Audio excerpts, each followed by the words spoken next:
The last thing you want to hear while listening to your favorite podcast is another gimmicky ad. NJM feels the same way. It's why they provide award-winning service without the use of mascots or repetitive jingles. And when you upgrade to NJM, you could even save on your auto insurance. Better service and possible savings? Sounds like a win-win. No jingles or mascots, just great insurance. NJM. Visit njm.com/podcast for a quote to see how much you could save on your auto insurance. This is a message for the creative and the curious souls out there. So have you heard of the podcast, Your Own Magic? Your Own Magic is a podcast with hundreds of expansive guests from artists, authors, poets, activists, musicians, entrepreneurs, thought leaders, spiritual and intuitive guides, and so many unique specialties with people sharing their magic to stimulate your curiosity and excite you in the exploration and unleashing of your own magic. And I must say, it is wild what you were able to heal and reveal within yourself when listening. So while you're tuned into the podcast you're currently listening to, search for and save for later the podcast Your Own Magic. It is hosted by me, Raquel Mantra, and tune in every Monday wherever you listen to podcasts.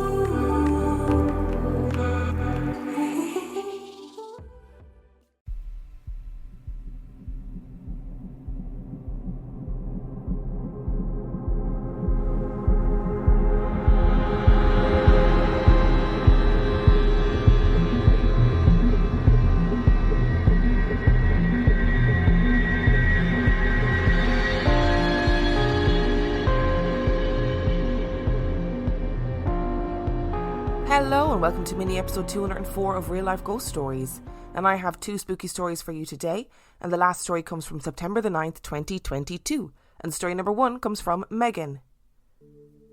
I have many stories I could share about my childhood home, but I will narrow it down to just a few. I live in a house that has been passed down in my family. It was built by my great-great-grandfather in the 1940s.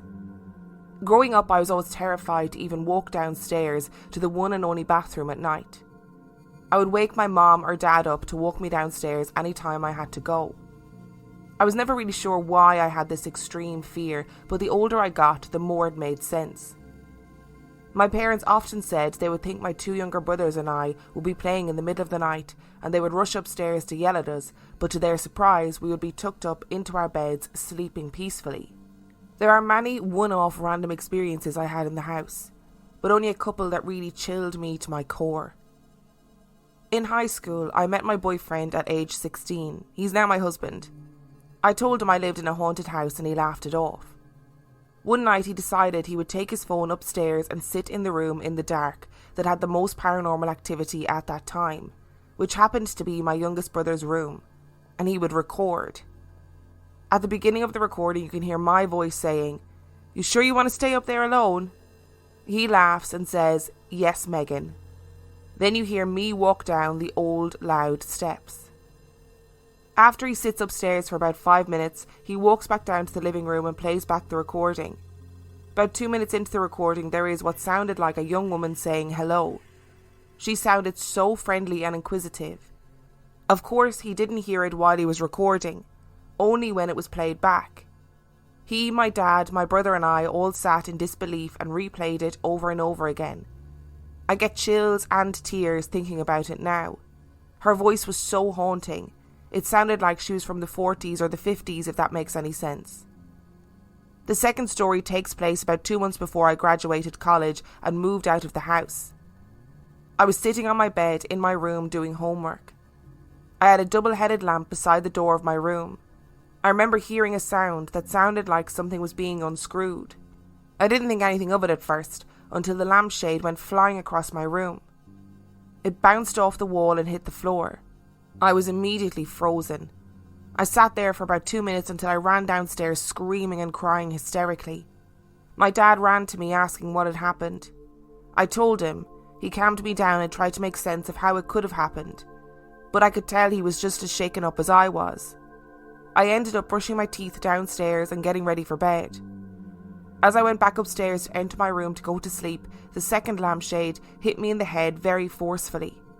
I've truly never been so terrified in my entire life. That night I slept on an air mattress in my brother's room while my dad sat up in my room speaking to whomever or whatever had attempted to scare or hurt me, as well as praying for it to be gone. I could truly write a novel on my experiences in that house. If anything, I began to feel a little sorry for whatever entities might be trapped in that house towards the end. I've so many questions that I know may never be answered. In the end, it made me more open as a person, and for that I'm thankful. Listening to your podcast lets me know I'm not alone or crazy in my experiences. Megan, you are absolutely not alone, and you are absolutely not crazy in these experiences. And if this podcast has taught us anything, it's that everybody in the world is haunted in some way, shape or form, whether it's the Hat Man, whether it's lampshades being flung at you. That does seem very aggressive. Like, the lampshade, obviously this unscrewing sound was the sound of the lampshade being unscrewed. And then to have it flung at you as you were going back into the room, that's not okay. That's so aggressive. I would not have been sleeping in that room either, and fair play to your dad for taking a big deep breath and being a horror movie dad and going into the room and talking to whatever it was that was in there, flinging things at your head. Not cool, man. Not cool at all. And I do love a story where somebody who doesn't believe gets their comeuppance, you know? Like your boyfriend being like, and now husband obviously being like, ha ha ha, it's definitely not a haunted house. And then you go, well, fine, you go up to the freaky room and see what happens. Not good things, that's what happens. Today's episode is sponsored by HelloFresh.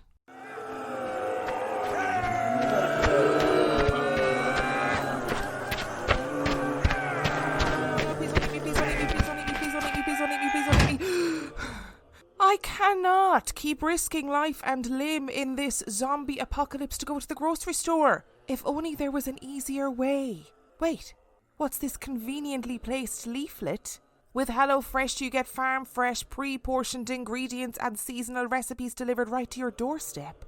Skip trips to the grocery store and the impending zombie doom and count on HelloFresh to make home cooking easy, fun and affordable. That's why it's America's #1 meal kit. You know what'll really take your mind off the flesh-hungry horde? Fast and fresh recipes. HelloFresh's latest line of meals featuring robust flavours and filling portions are ready in less than 15 minutes.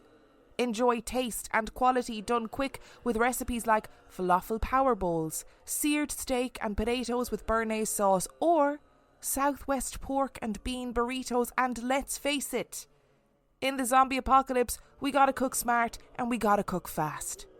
And you know what? We don't all want to be out there fighting our way to the store, so you can stock up on snacks, sides, desserts and more at HelloFresh Market. Simply add these staples and sweets to your weekly order and they'll arrive on your doorstep along with your meals. More yummy food, less mortal peril. Fictional zombie apocalypse aside, I have actually used HelloFresh in real life for years and I love it. I used them long before I ever advertised for them. It saved me so much time, so much money and so much food waste. I'm also not a very good cook, so it allows me to cook and eat better. Go to hellofresh.com/reallifeghoststories22 and use the code reallifeghoststories22 for 22 free meals plus free shipping. That's hellofresh.com/reallifeghoststories22 and use code reallifeghoststories22 for 22 free meals plus free shipping. Oh no, what is that? Oh no, it was meant to be fictional. It wasn't meant to be real. And story number 2 comes from Greg. I currently live in Fort Worth, Texas, and have lived in North Texas for my adult life. Growing up, my dad's job required us to move every 3 years or so. In 1982, I was in 8th grade, which is 13 years old, and it was time to make another move. This move would take us from Huntington Beach, California to Arlington, Texas, between Dallas and Fort Worth. The typical process consisted of Mom and Dad taking a trip to their destination city, spending a week or so finding a new house to move into, and then coming home and the craziness of packing our stuff and getting ready to move would begin. This time was no different. My parents had gone house hunting. One night while on their trip, I remember Mom and Dad calling us to let us know they'd found the perfect house and that we would love it.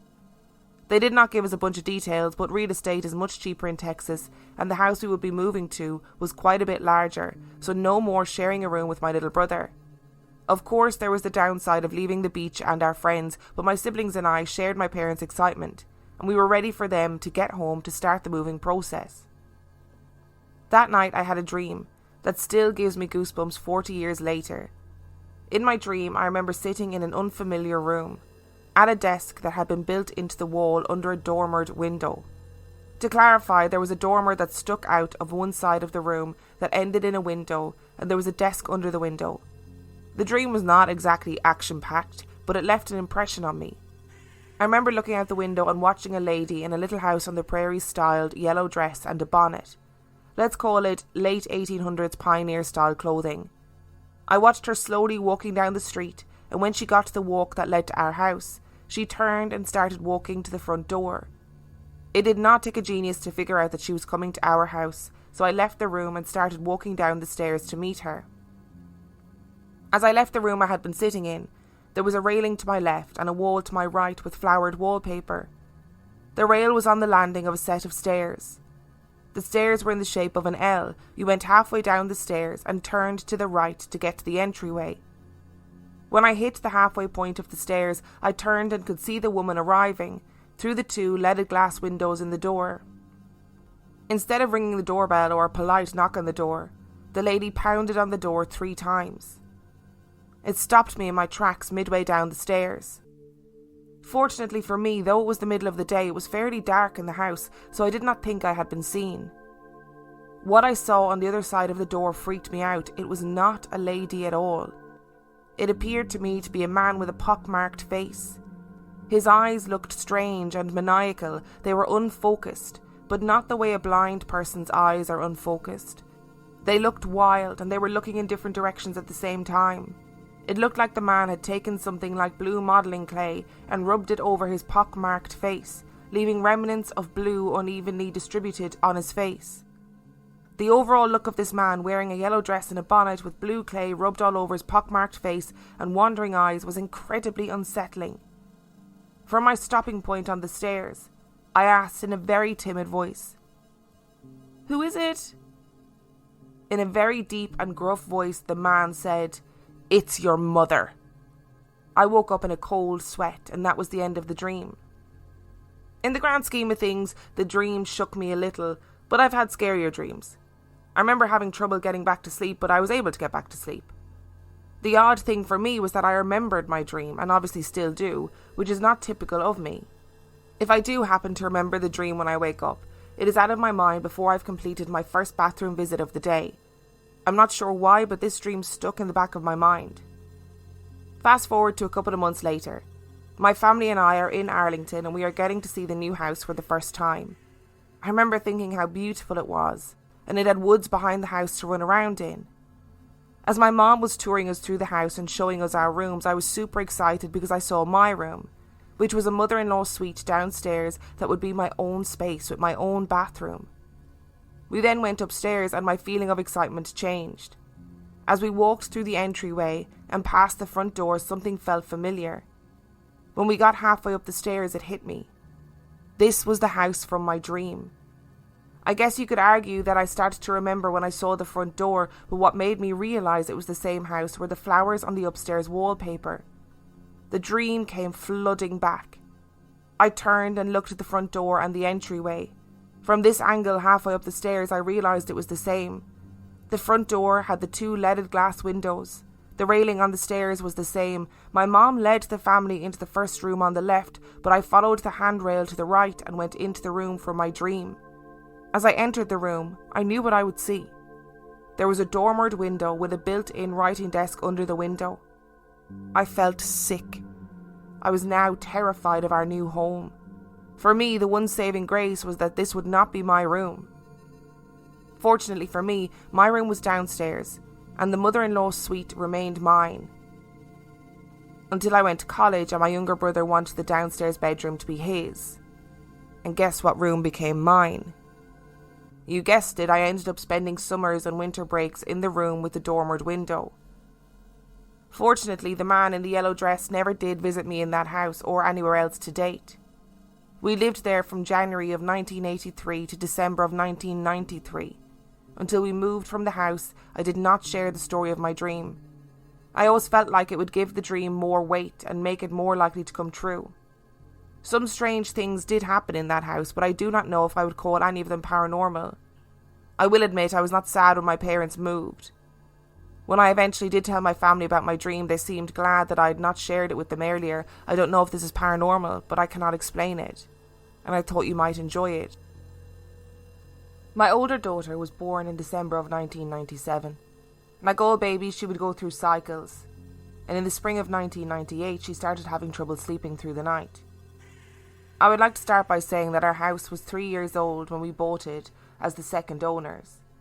Though it was a young neighbourhood, it lies on the path of the old Chisholm Trail, which was the trail ranchers would use to drive their cattle from South Texas up to Kansas in the 1800s. My house was around 1,400 square feet, with the master bedroom on one side of the house and the babies and the sewing rooms on the other side of the house, and the living room and eating area were in the middle. The first occurrence happened when I was closing windows in the eating area as I was getting ready for bed. My wife does a lot of sewing. In fact, her college degree is in fashion design, so she's in the sewing room often. I heard what I thought was my wife shutting it down for the evening, which prompted me to start shutting windows in preparation for bed. The last windows I was shutting down were in the eating area. Through the reflection in the window I was shutting, I saw what I swear in a court of law was my wife walking from the master bedroom towards the baby's room. I finished shutting the windows and went to the master bedroom, where I found my wife getting ready for bed. I was completely surprised. I asked if she had just checked on the baby, but she told me she had not. She had been in our closet prior to getting ready for bed and was going to check the baby after she was done in the bathroom.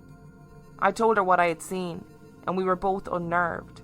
So, with my trusty baseball bat in hand, I quietly but thoroughly searched the entire house, only to find it was only the two of us and the baby in the house. We concluded that I must be seeing things, or the reflection had me seeing things backwards, meaning going left to right instead of right to left, and maybe I was just confused. I let myself believe that to get some sleep, but I knew it was not correct. I had a tough time getting to sleep, and I kept a close ear on the baby monitor. Sleep did finally come, and I got a great night's sleep because my daughter did not wake me up in the middle of the night. The second time it happened was like the first, a week or so later.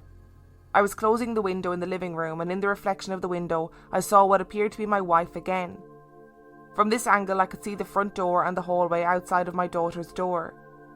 Whatever or whoever this was moving towards my daughter's room. I finished shutting the windows and noticed my daughter's side of the house was dark. I finished closing the windows and went to my room to find my wife getting ready for bed. I freaked out, but my wife was calmer this time. I would call it the boy crying wolf phenomenon. I checked the entire house again and found nothing. I would like to point out there were not many places to hide. I checked in cabinets, closets, under the crib and all over. The next day I noted to my wife that I had had a great night's sleep. She pointed out that the baby had previously had a couple of restless nights, but last night she had slept through the night. She also noted that the last time I saw her heading towards my daughter's room, the same thing happened. She wondered if it was a guardian angel. The third and final time this happened was several days later, and again my daughter had been restless at night. I was locking the back door, which is glass, and in the reflection I saw her again. I watched the full movement intentionally. I want to point out that I never saw her face, but her hair, posture and clothing choice were close enough for me to think it was my wife. I remember thinking that as I watched her walking along. I went directly to my bedroom and my wife was sitting in bed reading a magazine, and I told her what I had seen. This time my wife laughed and said we should get a good night's sleep. She said we should give this ghost a name if she was going to be with us so often. I still looked through the entire house. Same results all round. I did not find anyone. My daughter slept through the night and so did I. That was the last time I saw our guardian angel. They say it takes a village to raise kids. And I guess my village includes at least one person nobody else has seen. Greg, what was going on with that dream? That dream is so frightening. It kind of has that feeling of like, it's so ridiculous, it should be funny, but it's definitely not funny. It's absolutely terrifying. It gives me that feeling of the end of Camp Sleepaway. Now, I've not seen all of that film and I'm sure it's very problematic, but the end of Camp Sleepaway look, if you know what I'm talking about, you know what I'm talking about. And that still scares me. I've seen the clip of the end of it a couple of times and I'm not a fan, and that's what that reminds me of. It almost feels like your brain relived a moment or slipped into a warning of that house. I just don't know. I don't really know what to make of it, to be perfectly honest. But imagine if you were sitting in that room under the window at the writing desk in real life, and then you saw what looked like a woman coming up the drive in a yellow dress. I'd fucking throw myself out the window. I'd be like, I'm not facing this. I just can't do it. And as for the reflection in the window, like, I'm in two minds about this. I mean, is it good? No, because it's scary, right? It's scary on both counts. You got the possibility of it being a ghost and the possibility of it being somebody who's in your house who you don't know is in your house. Both those things are scary. However, what I will say is this: if I was a parent whose child was not sleeping and a ghost was helping to put the child to sleep at night and mean that we would get a full night's sleep, I would be welcoming that ghost into the house with open arms for sure. Thank you so much for listening to today's episode. Thank you to Megan and Greg for sending in your stories. Remember, the last story came from September the 9th, 2022. If you would like to send in your story, you can do so by emailing it to reallifeghoststoriespodcast@gmail.com. You can also check out the website reallifeghoststoriespodcast.com. And if you are desperate for some extra content, you can sign up to Patreon, patreon.com/reallifeghoststories, where for $5 a month or $2 a month, you get access to heaps of extra content, as well as every single main and mini episode completely ad-free. And on that note, I will see you next time.